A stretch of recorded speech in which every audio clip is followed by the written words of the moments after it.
एक छोटे से कस्बे के किनारे, जहां धूल भरी सड़कें थीं और चिड़ियों की आवाज सुबह के सन्नाटे को जगाती थी, वहीं एक लड़का रहता था जिसका नाम चिंटू था। उम्र सिर्फ 13 साल, कद छोटा और शरीर पतला, पर आंखों में सपने तारे जैसे चमकते थे। उसके घर में उसके पिता थे, जो बीमारी से कमजोर हो चुके थे, और उसकी माँ, जो सुबह से शाम तक लोगों के घरों में बर्तन मांजती थी। घर छोटा था, टिन की छत टपकती थी, दीवारों में दरारें थीं, लेकिन उस छोटे से घर में एक चीज बहुत बड़ी थी: उम्मीद। चिंटू रोज सुबह सूरज निकलते ही अपनी टूटी लकड़ी की ठेली के पास खड़ा हो जाता था, जहां वह कुरकुरे, सेव, प्याज, नींबू, हरी मिर्च और इमली की चटनी से चिंटू स्पेशल चाट बनाता था।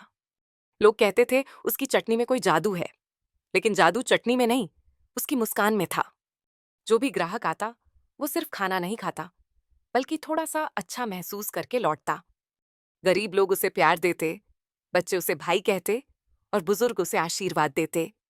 लेकिन जिंदगी हमेशा मीठी नहीं होती। कई दिन थे जब बारिश आ जाती और उसकी चाट भीग जाती, ठेला गिर जाता और घर में खाने को कुछ नहीं होता। उसकी माँ उसे देख आंसू रोक लेती और उसके पिता धीरे से कहते, किस्मत को बदलने में समय लगता है बेटा, लेकिन तू टूटना मत। और चिंटू कभी नहीं टूटता। एक दिन कस्बे में बड़ा मेला लगा, लाइटों से भरा, संगीत से झूमा हुआ, हंसी से भरा। चिंटू ने सोचा कि अगर वह अपनी चाट की ठेली वहां लगाए तो कमाई ज्यादा होगी। लेकिन मेले में दुकान लगाने की फीस के पैसे उसके पास नहीं थे।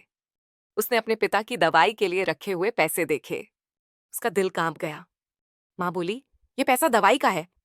लेकिन पिता ने धीमे से कहा, कभी कभी सपनों को मौका देना पड़ता है, वरना सपने उम्र से पहले बूढ़े हो जाते हैं। चिंटू ने हिम्मत की और मेला लगाया। उसकी चाट की खुशबू ने लोगों को अपनी ओर खींच लिया। बच्चे बड़े सब लाइन में खड़े होने लगे। वह हंसते हुए चटनी डालता, नींबू निचोड़ता और कहता, ये चाट नहीं, ये खुशियों का स्वाद है। तभी मेले में मौजूद एक घमंडी शहर का चाट वाला, जो बड़ी दुकान और बड़े ठेकेदारों का रिश्तेदार था, ईर्ष्या से जल उठा। उसे लगा कि एक गरीब लड़का उसकी दुकान को छोटा दिखा रहा है। उसने गुस्से में चिंटू की पूरी ठेली उलट दी। सेव, प्याज, कुरकुरे सब मिट्टी में गिर गए। लोग चुप थे। चिंटू जमीन पर बैठ गया, हाथ कांप रहे थे, आंखों में पानी भर आया। यह सिर्फ चाट नहीं गिरी थी, उसका सपना गिरा था। तभी एक महिला आगे आई, कस्बे की स्कूल टीचर आशा मैडम। उन्होंने चिंटू को उठाया और सबके सामने कहा, जिसके हाथ में मेहनत हो उसे कोई हरा नहीं सकता। जो सपने टूटते हैं, वे और बड़े बनकर वापस खड़े होते हैं। उन्होंने सब लोगों को कहा कि शर्म करो, एक गरीब की मेहनत को तोड़ना ताकत नहीं, कायरता है। उस रात चिंटू ने रोते हुए अपनी माँ से कहा, क्या मैं कभी कुछ बन पाऊंगा? उसकी माँ ने उसका सिर अपनी गोद में रखते हुए कहा, बेटा, बीज को उगने से पहले मिट्टी में दबना पड़ता है, अंधेरे में रहना पड़ता है। तू अभी उग रहा है। उसी रात से आशा मैडम ने चिंटू को सिखाना शुरू कर दिया। अक्षर, शब्द, गिनती, हिसाब, सब कुछ। दिन में वह चाट बेचता, रात में पढ़ता। उसकी उंगलियां काम से कठोर हो चुकी थीं, लेकिन दिमाग तेज हो रहा था और दिल पहले से ज्यादा मजबूत।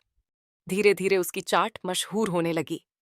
लोग कहते, चिंटू की चाट खाने से मन हल्का हो जाता है। उसकी मुस्कान अब समझदार हो चुकी थी। उसकी ठेली पुरानी नहीं रही। उसने थोड़ा थोड़ा बचत करके एक छोटी दुकान बना ली। दुकान छोटी थी, पर दिल बड़ी इमारत जैसा था। दुकान का बोर्ड चमक रहा था, चिंटू की प्यार वाली चाट दुकान। उसी दुकान के बाहर उसके पिता कुर्सी पर बैठकर हंसने लगे। उसकी माँ ने पहली बार बिना थके चाय पी, और चिंटू की आंखों में वही चमक थी जो तारे रात में आसमान पर दिखाते हैं। साल बीतते गए।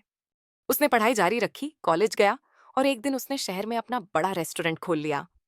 रेस्टोरेंट का नाम था चिंटूज लव एंड टेस्ट कैफे, और दीवार पर एक तस्वीर टंगी थी।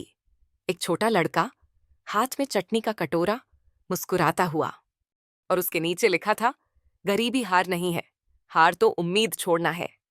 एक दिन वही घमंडी मेले वाला चाट वाला उसके रेस्टोरेंट में आया, सिर झुकाए, आंखों में पछतावा लिए। चिंटू उसके सामने खड़ा होकर बोला, गलती इंसान को छोटा नहीं करती, अगर इंसान उससे सीख ले। और उसने उसे खुद अपने हाथों से चाट खिलाई। कस्बे में अब एक कहानी चलती है कि जो दिल से मेहनत करता है उसे कोई नहीं रोक सकता, और बारिश चाहे कितनी भी तेज हो जाए, इंद्रधनुष हमेशा लौटता है।